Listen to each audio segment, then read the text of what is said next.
अस्सलाम वालेकुम। स्टॉक डालने के लिए हम ट्रांजैक्शन में स्टॉक डेबिट नोट के अंदर आ जाते हैं और हमारे पास वेंडर की इनवाइस होती है। आइटम्स हमने आइटम फाइल में बनाए हुए होते हैं, आर्टिकल्स, और इनवाइस के मुताबिक हम इस स्टॉक डेबिट नोट के अंदर एंट्री कर देते हैं।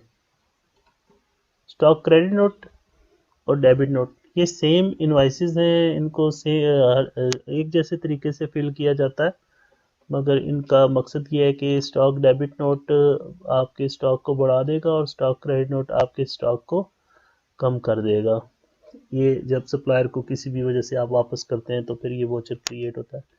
स्टॉक डेबिट नोट के अंदर आप आ जाएंगे, ऊपर एक डेबिट नंबर होता है, आप ऐड का बटन दबाएंगे। यहाँ दो ऐड हैं, आप ऊपर वाला ऐड का बटन दबाएंगे तो एक document number, debit number generate हो जाएगा, जो अभी नज़र नहीं आ रहा, बाद में एंट्री नीचे सेव होने के साथ नज़र आ जाएगा।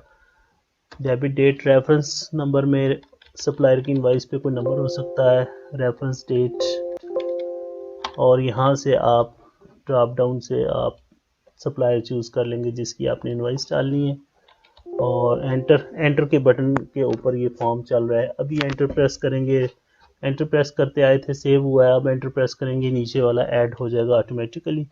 अब ये आपसे सिस्टम आइटम कोड आर्टिकल पूछ रहा है, आपको आर्टिकल याद है तो आप लिखेंगे, अदरवाइज आप सर्च भी कर सकते हैं, / लिखेंगे और जेंट्स लिखेंगे तो जेंट्स वाले तमाम आइटम आ जाएंगे।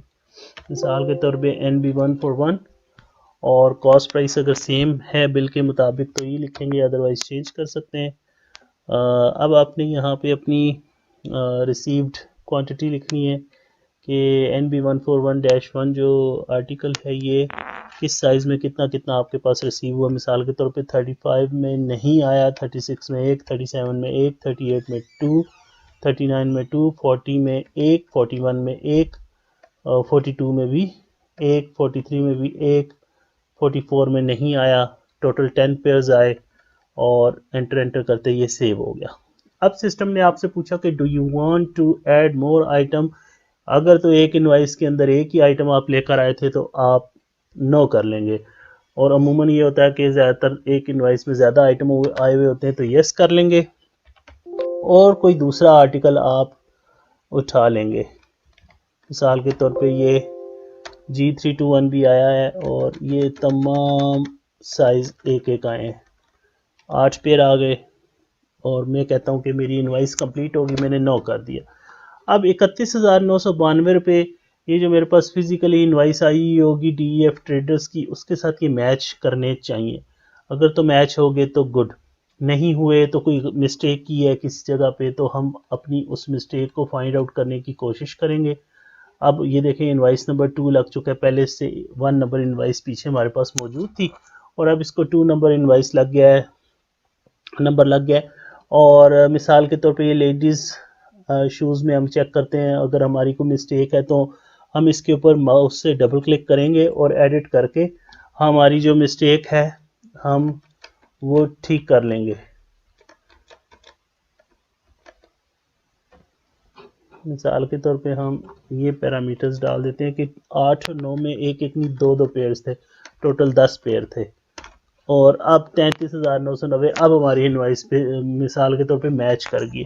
तो बेसिकली इनवाइस तो अभी सिस्टम के अंदर सेव है, ये देखें इनवाइस जब आप खोलेंगे फ्रेश, ये 2 नंबर सेव है, फाइंड 1 और 2, 1 पोस्टेड है, 2 अनपोस्टेड पड़ी है, सेव है लेकिन अनपोस्टेड है। जब तक आप इसको अनपोस्ट छोड़ना चाहें आप छोड़ सकते हैं, इसके अंदर काम और करना है, किसी वजह से आपने छोड़ दिया था और आप चले गए थे, वापस आएंगे आप 2 नंबर इनवाइस में मोर कर लेंगे।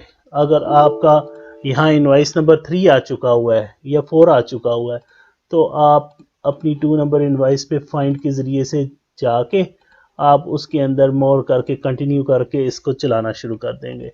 जब ये कंप्लीट हो जाएगी आप मेक श्योर हो जाएंगे कि यार ये ठीक डल गई, तो आप इसको कर देंगे पोस्ट। पोस्ट करने पे ये स्टॉक एक्टिवेट हो जाएगा और ये इनवाइस लॉक हो गई, अब आप इसको एडिट नहीं कर सकते। पोस्ट करने से ये फ़ायदा हुआ कि एक तो ये इनवाइस कंफर्म हो गई, दूसरा ये स्टॉक्स अपडेट हो गए, दूसरा 33,990 रुपये आपने इस DEF ट्रेडर के पे करने हैं।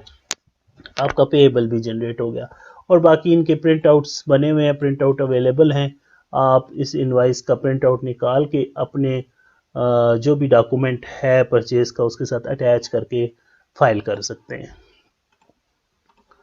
इसी तरह से स्टॉक क्रेडिट नोट है, ये परचेज रिटर्न का फॉर्म है, आप ऐड करते हैं और आपने डीईएफ ट्रेडर को किसी वजह से कोई एक आर्टिकल NB141 में कोई किसी क्लेम की वजह से 38 नंबर का एक साइज वापस भेज दिया है, तो ये आपने एक ही मिसाल के तौर पे भेजा है, तो ये 2400 रुपये अब ये पोस्ट करने के ऊपर बाकी सारा तरीकाकार इसका उसी तरह स्टॉक डेबिट नोट की तरह उसी तरह एडिट होगा, उसी तरह पोस्ट वगैरह, उसी तरह सर्च वगैरह हर चीज़ सेम है।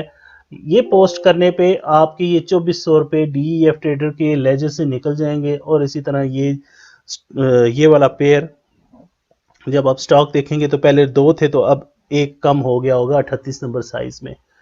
यूटिलिटीज के अंदर एक पोस्टिंग का ऑप्शन है, F9 से डायरेक्ट आ जाता है। ये पोस्टिंग बड़ी इंपॉर्टेंट है, बहुत इंपॉर्टेंट है। जब भी आप अपने स्टॉक्स वगैरह परचेजेस और परचेज रिटर्न्स डालें तो गाहे बगाए और स्टॉक की रिपोर्ट चेक करने से पहले तो लाजमी पोस्टिंग का प्रोसेस आप चलाएं। अब हुआ यूं कि आपके पास आपकी परचेज की रिपोर्ट्स जनरेट हो गई हैं। मिसाल के तौर पे आप इसको कि कोई भी पीरियड दे देते हैं कि 1 अप्रैल से अभी तक मुझे मेरी परचेजेस दिखा दो, तो 12,000 की परचेज आई है, 2400 की वापस की है, 33,990 की आई है, नेट परचेज 43,590 रुपये की बनती है। ये आपकी एक समरी बन गई। एक खाली इनकी रिपोर्ट कि खाली सामान आया कितने का है और वापस कितने का गया है, ये अलग भी मिल जाता है। फिर आप ये समरी थी, आपने अगर आइटम वाइज डिटेल लेनी है तो आइटम वाइज परचेज में आ जाएंगे, उसी तरह से डेट दे देंगे, शो करेंगे तो आपको पता चल जाएगा कि कौन सा आर्टिकल आया और कौन सा आर्टिकल वापस गया। डेबिट मीन्स आया और क्रेडिट मीन्स गया, और क्या नेट परचेजेस हैं। और अगर आपको ये सारा कुछ साइज वाइज चाहिए हो तो वो तो समरी थी, तो ये साइज वाइज आ रहा है कि क्या चीज़ आई और क्या चीज़ वापस गई।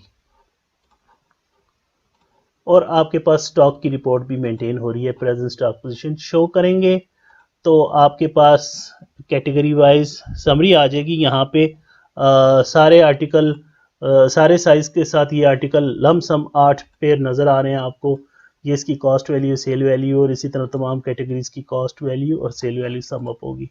राइट साइड के पोर्शन में ये जो बटन्स हैं इनको अगर आप प्रेस करेंगे तो आपको यही स्टॉक की पोजीशन साइज वाइज नज़र आएगी। जिस तरह से हमने एक आर्टिकल 38 के 2 थे, एक वापस कर दिया था, तो इस वक्त स्टॉक में एक पड़ा हुआ है। बाकी कोई इनवाइस किसी वजह से गलत हो गई है तो एडमिन लेवल पे एक पासवर्ड होता है, आप इसको अनपोस्ट करके उसमें तब्दीली कर सकते हैं। आपको पता होना चाहिए कि आपने किस इनवाइस में मिस्टेक की है। आप फाइंड करेंगे, अगर 1 नंबर इनवाइस या 2 में 1 में अगर आपने की है, रिमूव पोस्ट का बटन दबाएंगे, यहाँ पर एक पासवर्ड लगेगा जो आपसे शेयर कर दिया जाएगा। वो पासवर्ड लगाने के बाद देखें इसका गुड हट क्या है और अब मैं इसके अंदर किसी भी किस्म की कोई तब्दीली कर सकता हूँ। तब्दीली करने के बाद मैं इसको दोबारा से पोस्ट कर दूंगा। मिसाल के तौर पर मैंने अपनी तब्दीली कर ली है और मैं अब इसको दोबारा से पोस्ट कर देता हूँ और पोस्टिंग चला दूंगा। यही प्रोसीजर अनपोस्ट करने का परचेज रिटर्न के अंदर भी है कि फाइंड में जाएंगे और जिस इनवाइस को एडिट करना है उस पर क्लिक करेंगे, रिमूव पोस्ट दबाएंगे, पासवर्ड देंगे तो वो इनवाइस आपके लिए एडिटेबल हो जाएगी।